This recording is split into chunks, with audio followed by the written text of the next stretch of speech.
your left arm will always give direction and right hand will always, it won't be tight, right hand has to be loose, it will just support your left hand. एक चीज मैं पहले भी 10 बार बोल चुका हूं कि अगर आप एक टीम को 165, 170, 175, 180 की टारगेट दोगे, जिस टीम में एक बैट्समैन है विराट कोहली, फिर आप मैच जीतना भूल ही जाओ, क्योंकि ये रब ने बना दी जोड़ी है।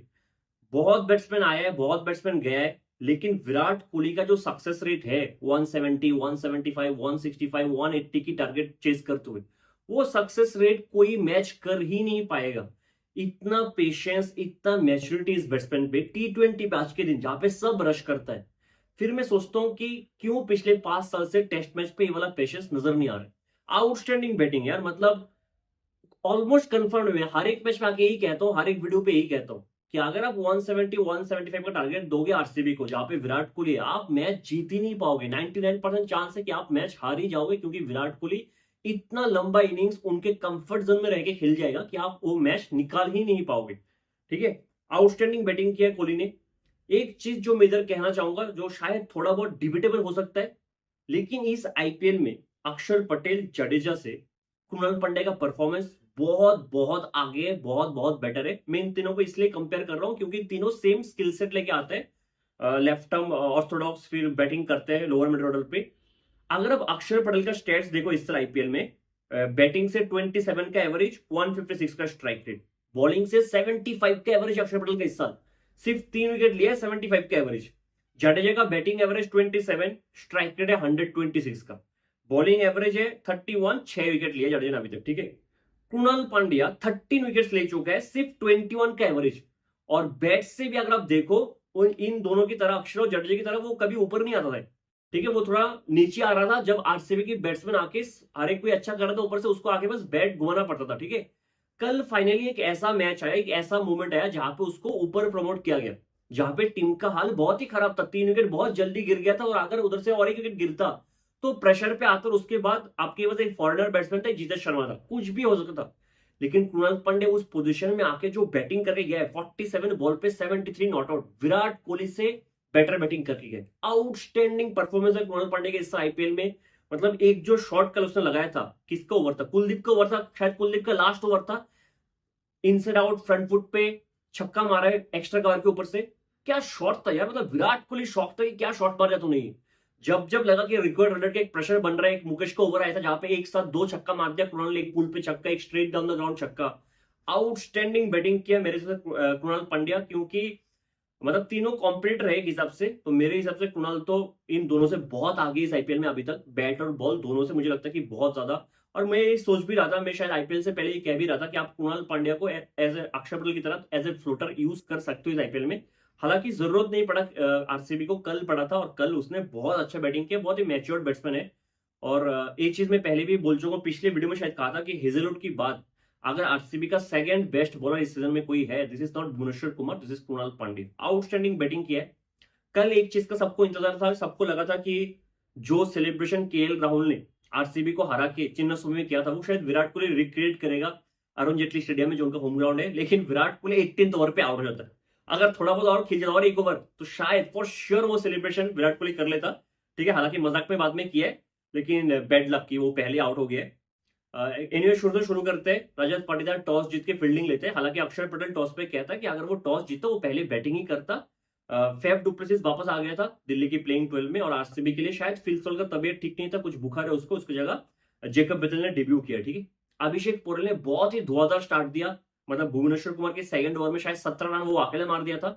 फिर हेजलवुड आता है, हेजलवुड आके डेक को जोर से हिट करता है, थोड़ा सा short ball down the leg, और अभिषेक पोरेल पुल करने जाता है, ग्लव्स पे लाके सीधा जितेश के हाथ पे।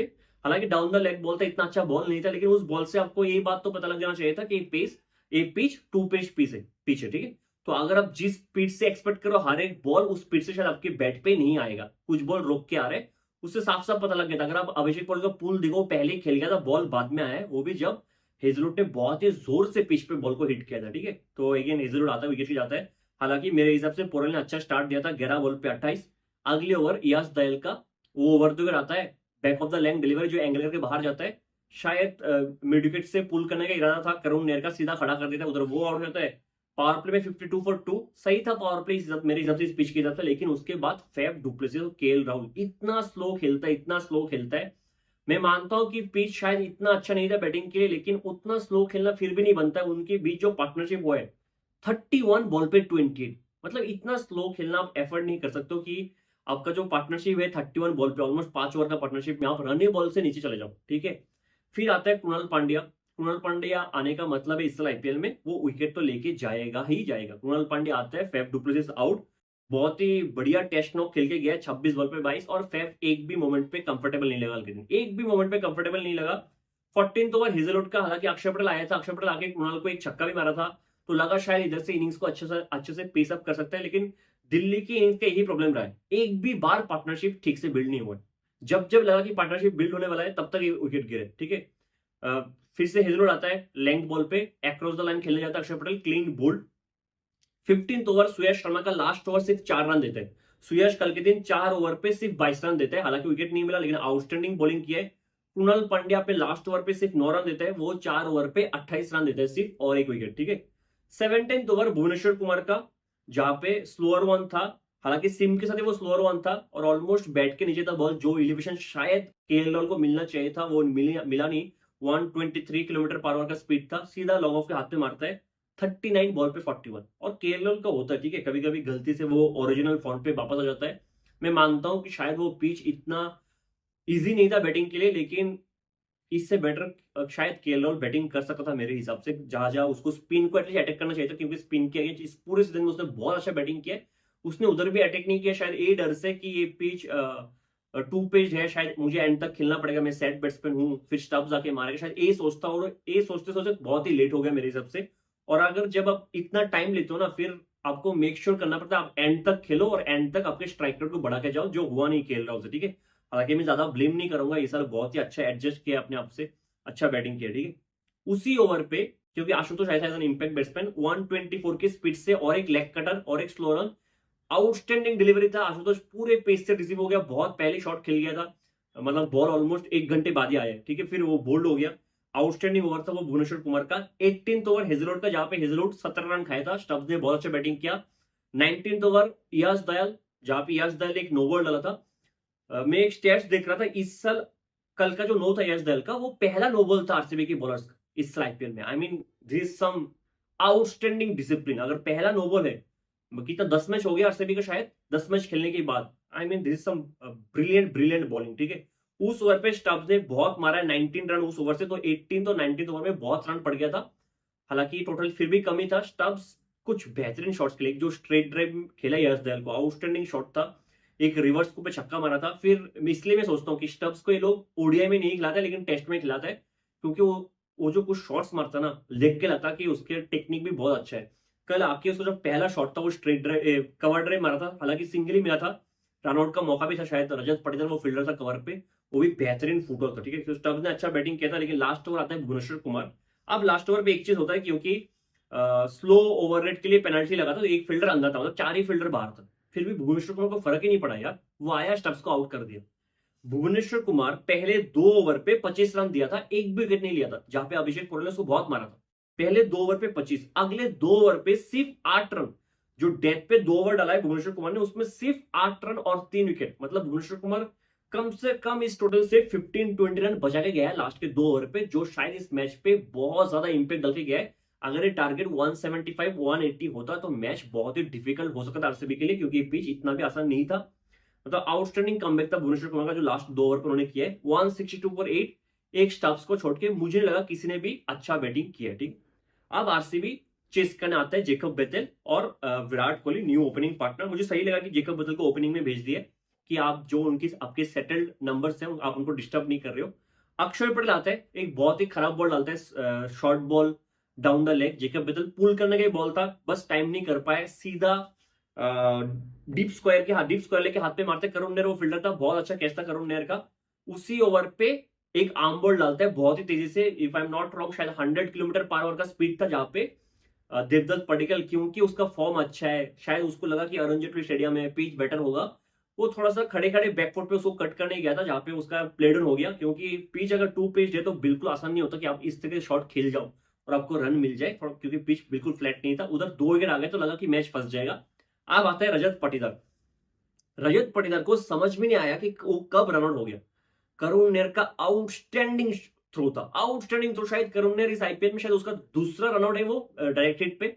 आउटस्टैंडिंग फील्डिंग कर रहा है करुण नेर, आउटस्टैंडिंग फील्डिंग। मुझे पता नहीं था करुण नेर इतना अच्छा फील्डर है, क्योंकि कल के दिन अगर रजत का रनआउट देखो, मतलब रजत की बस टाइम ही नहीं था यार कि वो मुड़ के वापस आ जाए। थोड़ा सा एक कॉल लिया कि यस पे वो थोड़ा बाहर गया, जब तक वो अंदर था वो रनआउट था। उसके समझ से बाहर था, इतना फास्ट बॉल को पिक करके थ्रो किया, आउटस्टैंडिंग फील्डिंग किया और लगा इधर से कि खत्म है आरसीबी। 3 विकेट बहुत जल्दी गिर गया था, लेकिन कुणाल पांडे को उन्होंने कल प्रमोट किया और कुणाल पांडे ने जो बैटिंग किया, I mean outstanding power play. शायद आरसीबी का सबसे स्लो पावर प्ले रहा है इस साल अभी तक, 35 फॉर 3 था, लेकिन विप्रेश को मारा। कल पहली बार मैं शायद एक चीज दिल्ली के हर एक मैच में कह रहा था कि कुलदीप यादव को मैंने एक देखा कि अक्षर पटेल थोड़ा सा अलग तरीके से यूज कर रहे हैं। मतलब शुरू में जब लाना चाहिए तब लाता नहीं है। कल थोड़ा जल्दी लाया था, 8th ओवर में आ गया था। मुझे याद नहीं आ रहा कि दिल्ली इससे पहले इस साल कौन से मैच पे कुलदीप को इतना जल्दी लेके आ गया था, लेकिन कुछ फर्क पड़ा नहीं। दोनों बैट्समैन ने कुछ रिस्क लिया ही नहीं, बहुत ही आराम से बैटिंग किया है। दोनों स्पिन को वन सेकेंड बहुत अच्छा खेलता है। हालांकि कुणाल पांड्या के हेलमेट में शायद 2 बार बॉल लगा था इसका चमीरा का। थोड़ा बहुत पेस से तो कुणाल पांड्या ऐसे तो स्ट्रगल करता है थोड़ा बहुत, लेकिन स्पिन को बहुत अच्छा खेलता है। विराट कोहली बहुत आराम से बैटिंग कर रहा था, लेकिन 16th ओवर में जब ये पार्टनरशिप बिल्ड हो रहा था, एक कैच था अभिषेक पोरल के पास कुणाल का, वो कैच अभिषेक पोरल ने छोड़ दिया। जितना मुझे याद आ रहा है, अभिषेक पोरल ने इस साल आईपीएल में फर्स्ट मैच था दिल्ली का शायद, या फिर सेकंड मैच था, जहां पे उसने एक इजी कैच और भी छोड़ा था। तो वो अभिषेक पोरल थोड़ा बहुत इजी कैच छोड़ तो रहा है, ये दूसरी बार हुआ इस आईपीएल में मेरे हिसाब से। मुकेश मुकेश जब जब आया कुणाल पांड्या ने तब तब उसको धोए। कल के दिन मुकेश ने इतना खराब बॉलिंग किया है, इतना खराब बॉलिंग किया है, मेरे समझ से बाहर था। ठीक है, एक तो उसका लास्ट ओवर बनता भी नहीं था, जो 19th ओवर आपने मुकेश को दिया, क्या सोच के दिया? 1 ओवर 4 का बचा था, 1 ओवर चमेरे का बचा था। तो मेरे हिसाब से अगर वो आपका सबसे खराब बॉलर रहा है आज के दिन, तो अक्षर ने क्या सोच के मुकेश को वो ओवर दिया, मुझे मेरे समझ से बाहर था। हालांकि मैच तब तक डेड हो चुका था मेरे हिसाब से, मतलब टीम डेविड का जो फॉर्म है वो आके मार ही देता, उसके बाद और भी जीतेश को आना था। ठीक है, फिर भी शायद मुकेश का ओवर बनता नहीं था, आप थोड़ा सा गेम को डीप लेके जा सकते थे। एनीवे 18th ओवर में चमीर आके विराट कोहली को आउट करता है। हालांकि देख के लगा था कि आउटस्टैंडिंग ड्राइव मारा विराट कोहली ने, लॉफ्टेड ड्राइव था, लेकिन मिचेल स्टार्क एक आउटस्टैंडिंग कैच था, लेग ब्रेक था शायद, वो चमीर के हाथ से लेग ब्रेक था। टीम डेविड आया, वो 4 बॉल खेला, मैच उधर ही खत्म कर दी। ठीक है, उधर ही मैच खत्म था। अगर आपका जो फ्रंट लाइन स्पिनर है, आपका जो मेन स्पिनर है कुलदीप यादव, वो अगर 4 ओवर पे विकेट नहीं लेगा, तो आप कहीं से भी इस छोटे टारगेट को डिफेंड नहीं कर पाओ, चांस ही नहीं है ना। अगर कुलदीप 4 ओवर पे एक भी विकेट ना ले और आप सोचोगे कि आप 163 डिफेंड कर लोगे, बहुत ही कम चांस है ना। तो कुलदीप से एक्सपेक्टेशन बहुत था, हालांकि रन उसने बहुत दिया नहीं, लेकिन ऐसे मैचेस पे कुलदीप रन भी देगा भी नहीं, क्योंकि बैट्समैन को पता है कि ये एक ही बॉलर है जो इधर से मैच हमसे छीन सकता है, तो उसके अगेंस्ट रिस्क लेना ही क्यों, लेना नहीं ना रिस्क। तो कुलदीप से बेटर मैं एक्सपेक्ट कर रहा था। कोहली और कुणाल पांड्या के बीच 84 बॉल पे 119 रन का पार्टनरशिप हुआ। 119 शायद इस आईपीएल का अभी तक का हाईएस्ट 4th विकेट पार्टनरशिप है। बहुत ही अच्छा बैटिंग किया है मुकेश, बहुत ही खराब बॉलिंग, 3.3 ओवर पे 51 रन दिया है, मतलब मेरे हिसाब से बाहर है। एक तो मेरे हिसाब से बहुत ही इजी चेस था आरसीबी के लिए। दिल्ली के लिए मैं कहना चाहूंगा नेगेटिव एज सच कुछ नेगेटिव नजर नहीं आता है।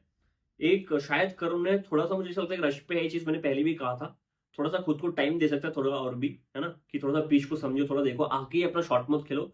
जो करुण नेर का ओरिजिनल बिहेवियर नहीं है कि ये रेकलेस क्रिकेट खेलना। ठीक है, तो थोड़ा बहुत टाइम पे बिलीव करो, थोड़ा बहुत अच्छे क्रिकेटिंग शॉट्स खेलो, है ना, थोड़ा बहुत टाइम दो अपने आप को, आपको समझ में आ जाएगा। बाकी दिल्ली का मैंने देखा है, जब जब वो पहले बैटिंग करने आता है, अगर आप चेपॉक वाला मैच छोड़ दो, क्योंकि वो सीएसके के अगेंस्ट था, सीएसके को बैटिंग करना आ ही नहीं रहा है, तो उनसे वो चेज नहीं हुआ। ठीक है, फिर भी अगर आप जहां जहां पे दिल्ली पहले बैटिंग किया, दिल्ली ने थोड़ा बहुत स्ट्रगल किया है। अगर आप अहमदाबाद वाला मैच देखो, जो शायद पिछले हफ्ते में हुआ था, पिछले संडे को मैच था, शायद दोपहर का मैच था, गुजरात वर्सेस दिल्ली, जहां पे दिल्ली का पहले बैटिंग आया था। उधर भी दिल्ली कितना 167 170 कुछ बनाया था पहले बैटिंग करते हुए, जहां पे पिच बहुत ही इजी पिच था मेरे हिसाब से, है ना। आपको पता है अहमदाबाद का पिच कैसा है। तो दिल्ली जब पहले बैटिंग कर रहे हैं, वो टारगेट, एक जो टारगेट होता है ना दिमाग में कि इस पिच की तरफ शायद ये टारगेट सेफ रहेगा, वो दे नहीं पा रहे हैं, है ना। पहले शुरू में थोड़ा बहुत रेकलेस क्रिकेट खेलता है, फिर बीच में बहुत ज्यादा स्लो हो जाता है पहले बैटिंग करते हुए। उसके बाद पूरा का पूरा जो रेस्पॉन्सिबिलिटी रहता है वो रहता है स्टब्स पे और आशुतोष पे, कि आप इधर से आप अच्छा फिनिश करके देखो। लेकिन जब उनका टाइम आता है, वो बहुत ही नीचे रहता है, मतलब 2-3 ओवर ही बचा रहता है ना। तो मिडिल पे बहुत स्लो खेलता है, शुरू में बहुत रेकलेस क्रिकेट खेलता है। इससे थोड़ा मैच्योर क्रिकेट खेलना पड़ेगा। आप जब टॉस जीत के टॉस हार के पहले बैटिंग आ जाए आपका, ठीक है। तो ये दिल्ली का नेगेटिव साइड है, जब जब टॉस आता है पहले बैटिंग आता है, थोड़ा बहुत खराब बैटिंग करता है जब पिच इतना खास नहीं है तो, ठीक है। आरसीबी के लिए मैंने पिछले वीडियो में भी कहा था, इतना कुछ नेगेटिव मुझे कुछ भी नजर नहीं आ रहा, to be very honest. As a team बहुत शायद परफेक्ट क्रिकेट खेल रहे हैं, सब अच्छे कर रहे हैं। मतलब एक शायद लोअर ऑर्डर पे थोड़ा सा ये था कि बैटिंग से अच्छा करेगा कि नहीं। फिर टीम डेविड का जो फॉर्म है, हर एक मैच पे वो अच्छा कर, हर एक मैच पे अभी तक जहां जहां पे बैटिंग आए। एक कृणाल पांडे को आपने कल प्रमोट किया, उसने भी अच्छा करके दिखा दिया। बाकी सब ने कभी ना कभी तो अच्छा किया ही है। सॉल्ट हो चाहे विराट कोहली हो, लियाम को तो ड्रॉप कर दिया। एक शेपर्ड का अभी तक शायद बैटिंग नहीं आया है। बाकी जितेश ने अच्छा किया है, रजत ने अच्छा किया है, और देवदत्त पडिक्कल का बेहतरीन सीजन जा रहा है। रजत का ऐसा है कि पिछले शायद 3-4 मैच पे उसने सही से बैटिंग किया भी नहीं है, कल तो बैटिंग का टाइम आया भी नहीं है ठीक से, ठीक है। तो रजत को देखना पड़ेगा कि इधर से उसका फॉर्म डीप ना हो जाए। हालांकि इतना मौका नहीं मिला जहां से वो शांत से बैटिंग कर पाए, लेकिन वो एक है बॉलिंग से आउटस्टैंडिंग कर रहा है, जो हेजलवुड और कृणाल पांडे कर रहे हैं। इवन सुयश जो कर रहे हैं, इतना रन लिख नहीं कर रहा है, आउटस्टैंडिंग है। मतलब अगर आप देखो पॉइंट्स टेबल पे सबसे ऊपर है आरसीबी, ठीक है। फिर पर्पल कैप होल्डर हेजलवुड है, orange cap holder Virat Kohli है, फिर और भी कुछ उसमें आगे भी आरसीबी है। तो अगर सब कुछ आरसीबी इतना अच्छा कर रहा है तो बहुत चांसेस है, बहुत ही डिसिप्लिन क्रिकेट खेल रहा है टीम, बहुत चांसेस है कि आरसीबी इस साल आईपीएल जीत सकते हुए विराट। बहुत ही डिसिप्लिन, अगर ऊपर से बैटिंग करके चोक ना करे प्रेशर में तो ये टीम बहुत अच्छा कर सकता है, क्योंकि फील्डिंग से भी इन जनरल अगर मैं बात करूं बाकी टीम से बहुत अच्छा कर रहा है आरसीबी, है ना। इतना ज्यादा कैचेस आरसीबी छोड़ तो नहीं रहा है, तो आउटस्टैंडिंग कर रहा है आरसीबी, ठीक है। खैर कल के दिन और एक मैच हुआ था, एलएसजी वर्सेस मुंबई। उसके बारे में थोड़ा बहुत बात कर लेते हैं। ऋषभ पंत वानखेड़े में टॉस जीत के पहले फील्डिंग लेता है, जो गलत डिसीजन बिल्कुल नहीं था। हालांकि आप चाहते हो कि दोपहर के अगर आप टॉस जीतो तो बैटिंग ले लो, उसमें कोई प्रॉब्लम नहीं है, ठीक है। एलएसजी के पास ना बीच सीजन में अगर आप देख लो 1-1.5 हफ्ते पहले एक बहुत अच्छा चांसेस था कि वो क्वालिफाई कर जाए, टॉप 4 में रह जाए, और टॉप 4 में था भी एक टाइम पे, है ना। और मैंने ये चीज कहा भी था कि एलएसजी ने अभी तक मुझे बहुत ज्यादा सरप्राइज किया है क्रिकेट खेल के, बहुत अच्छा क्रिकेट खेला था, क्योंकि रिसोर्सेज बहुत कम था, बहुत सारे प्लेयर्स बाहर थे, फिर भी बॉलिंग से अच्छा कर रहा था, बैटिंग से अच्छा कर रहा था। लेकिन एक ही प्रॉब्लम था कि पूरा टीम, तब भी मैं कह रहा था कि पूरा बैटिंग निकोलस पुरन पे डिपेंडेंट है, मिचेल मार्श पे डिपेंडेंट है। जब से निकोलस पुरन का फॉर्म गया है तब से इनसे बैटिंग हो ही नहीं रहा है। यानी if I am not wrong, मैंने स्टेट्स चेक नहीं किया, पिछले 4 मैच पे निकोलस पुरन का बैट नहीं चला है, और शायद पिछले 4 मैच पे एलएसजी 170 क्रॉस नहीं किया, 180 क्रॉस नहीं किया फॉर श्योर, है ना। मैंने स्टेट्स चेक नहीं किया, लेकिन जितना मुझे याद आ रहा है जब जब निकोलस पुरन ने रन नहीं बनाया तब तब ये लोग 180 क्रॉस नहीं कर पाए। फिर आप सोच लो कितना हेविली डिपेंडेंट है निकोलस पुरन पे। आप एक प्लेयर पे डिपेंडेंट रह के ना आप टॉप 4 पे जा सकते हो, ना आप टूर्नामेंट जीत सकते हो, इतना खराब हाल है आपका। और निकोलस पुरन करे तो करेंगे, हर एक मैच में वो रन बना के दे, हर एक मैच में वो रन बना के दे, क्या वो कभी ना कभी तो फेल होगा। बाकी के बैट्समैन कर क्या रहा है? ऋषभ पंत और डेविड मिलर इस टीम में क्यों है, मेरे समझ से बाहर। और डेविड मिलर के बारे में कुछ बोलता हूं तो लोगों को पसंद नहीं आता है। मैं T20 वर्ल्ड कप से कह रहा था कि डेविड मिलर का जो T20 फॉर्म है, अगर साउथ अफ्रीका के पास बेटर प्लेयर होता उसको T20 वर्ल्ड कप से ड्रॉप कर देना बनता था, क्योंकि फॉर्म पे बिल्कुल नहीं था। पिछले एक साल से T20 में 118 का स्ट्राइक रेट है डेविड मिलर का। आप सोच सकते हो क्या डेविड मिलर का 118 का स्ट्राइक रेट पिछले एक साल में। T20 वर्ल्ड कप फाइनल में जीता हुआ मैच हरा के गया डेविड मिलर, जीता हुआ मैच हरा के गया है। उसके बाद भी डेविड मिलर, मुझे बताओ पिछले कुछ 2 साल में आईपीएल में कौन सा मैच फिनिश किया कि एक ऐसा मैच था जहां पे आपको लगा कि नहीं, ये अगर डेविड मिलर नहीं होता तो ये मैच कोई और चीज नहीं कर पाता। इससे बेटर मैं 3-4 मैच राशिद खान का गिनवा दूं जो जीटी के लिए राशिद खान ने 2-3 साल में फिनिश किया होगा, जहां पे किसी को नहीं लगा था कि जीटी में मैच जीत सकता है। राशिद खान का इनसे बेटर सक्सेस रेट पिछले 2-3 साल में। बहुत ही खराब फॉर्म है, और कब आप फॉर्म पिक करोगे? 10 मैच हो गया, अगर इधर से आप परफॉर्म नहीं करोगे तो आप टीम के लिए कुछ कर ही नहीं रहे हो। 1-2 मैच जिता के दोगे, इससे टीम का कुछ बेटर नहीं, कुछ अच्छा नहीं होगा ना, टीम क्वालिफाई नहीं करेगा ना।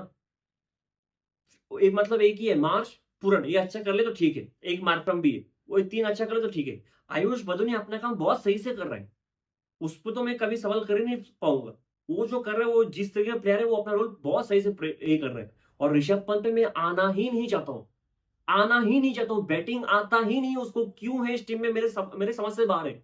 मैंने पिछले मैच में भी कहा था कि सबसे नेगेटिव साइड आपका ये है, वीकेस्ट लिंक है टीम का ऋषभ पंत, उसको ड्रॉप कर दो तो शायद आपका परफॉर्मेंस बेटर हो जाए।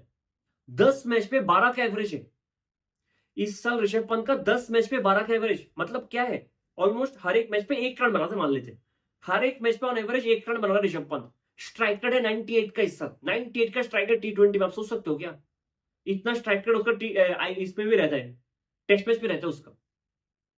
बैटिंग हो ही नहीं रहा है। इससे बेटर है आप खुद डिसाइड कर लो कि एज ए कैप्टन मैं खुद को ड्रॉप कर रहा हूं और मेरे जगह कुलकर्णी खेल लेगा, जो भी खेल लेगा, हिम्मत सिंह खेल लेगा, जिसको खिलाना है खिला लो। आप जाहिर खान और जसप्रीत बुमराह मिलकर बाहर से कैप्टनसी कर लो, बाहर से कैप्टन को बोलो जो भी कैप्टनसी करेगा, आयुष बदोनी को कैप्टनसी दे दो, किसी और को, निकोलस पुरन को कैप्टनसी दे दो, मिचेल मार्श जो ऑस्ट्रेलिया का T20 कैप्टन है उसको दे दो, लेकिन किसी और को कैप्टनसी दे दो। और कैप्टनसी तो ठीक ठाक कर रहा है ऋषभ पंत, मैं नहीं कह रहा हूं कैप्टनसी खराब कर, लेकिन बैटिंग से कुछ तो करना पड़ेगा ना यार। अगर थोड़ा बहुत 30-40 रन का कंट्रीब्यूशन आ जाता एक ऋषभ पंत से, एक डेविड मिलर से, एलएसजी और भी 3 मैच जीत सकते थे। और भी 3 मैच अगर ऋषभ पंत से थोड़ा बहुत कंट्रीब्यूशन आता, डेविड मिलर से कंट्रीब्यूशन आता ना, इतने सारे मैचेस एलएसजी हारता नहीं अभी लगातार। कंट्रीब्यूशन है ही नहीं। जब एक टाइम पे Mitchell Marsh, Ayush Badoni batting कर रहा था तो लग रहा था कि ये मैच पॉसिबल है, चेस कर सकते हैं एलएसजी, लेकिन मिलर ने कहा नहीं। और मिलर कौन से बॉल पे आउट हुए? जूसी फुलटॉस पे, बुमराह के जूसी फुलटॉस पे मिलर सीधा खड़ा कर देता है। बहुत ही खराब बैटिंग। इन्हें थोड़ा शुरू करते हैं। जब मुंबई का बैटिंग स्टार्ट हुआ, रायन रिकल्टन ने मतलब बेहतरीन स्टार्ट दिया था मुंबई को, बहुत मारा है। लेकिन रोहित शर्मा, मयंक यादव के दूसरे ओवर पे एक तो पहले शॉर्ट बॉल पे, शॉर्ट टर्म पुल पे छक्का मारा था, फिर एक पुल पे छक्का मारा है, पुल पे या फ्लिक पे छक्का मारा था, आउटस्टैंडिंग 2 शॉट बेहतरीन लगा था, ठीक है। फिर मयंक अपना पेस डाउन कर लेता, स्लो, शायद 120 किलोमीटर पर आवर से एक बॉल डालता है, जहां पे रोहित शर्मा व्हाइट बॉल था, गाइड करने की कोशिश करता है और सीधा फील्डर के हाथ में मारता है। वो पेस से डिसीव हो गया, शायद लगा था कि रोहित शर्मा को कि पेस से बॉल आएगा, पेस ऑन डिलीवरी होगा तो गाइड कर देना, चौका हो जाएगा। और मैं सेम प्रॉब्लम है, अगर आप इतना अच्छा बैट्समैन हो, आपके बैट से मतलब इतना एफर्टलेसली आप छक्का मार सकते हो, थोड़ा बहुत जोर से मारो, थोड़ा बहुत टाइम करो, आपको गाइड करने की जरूरत बिल्कुल नहीं है। तो ये बॉल अगर जितना रूम मिला था, अगर आप जोर से मारते, कट करते, तो ये चौका था। उस बॉल पे रोहित शर्मा आउट हो गया। उसके बाद पावर प्ले फिर भी बहुत अच्छा गया इनका, 66 फॉर 1। फाइनली 9th ओवर पे रिकल्टन आउट होता है, गुगली पे, शायद दिग्विश का वो गुगली था जो आर्च से बहुत बाहर था। 32 बॉल पे 58, बहुत अच्छा खेल के गया।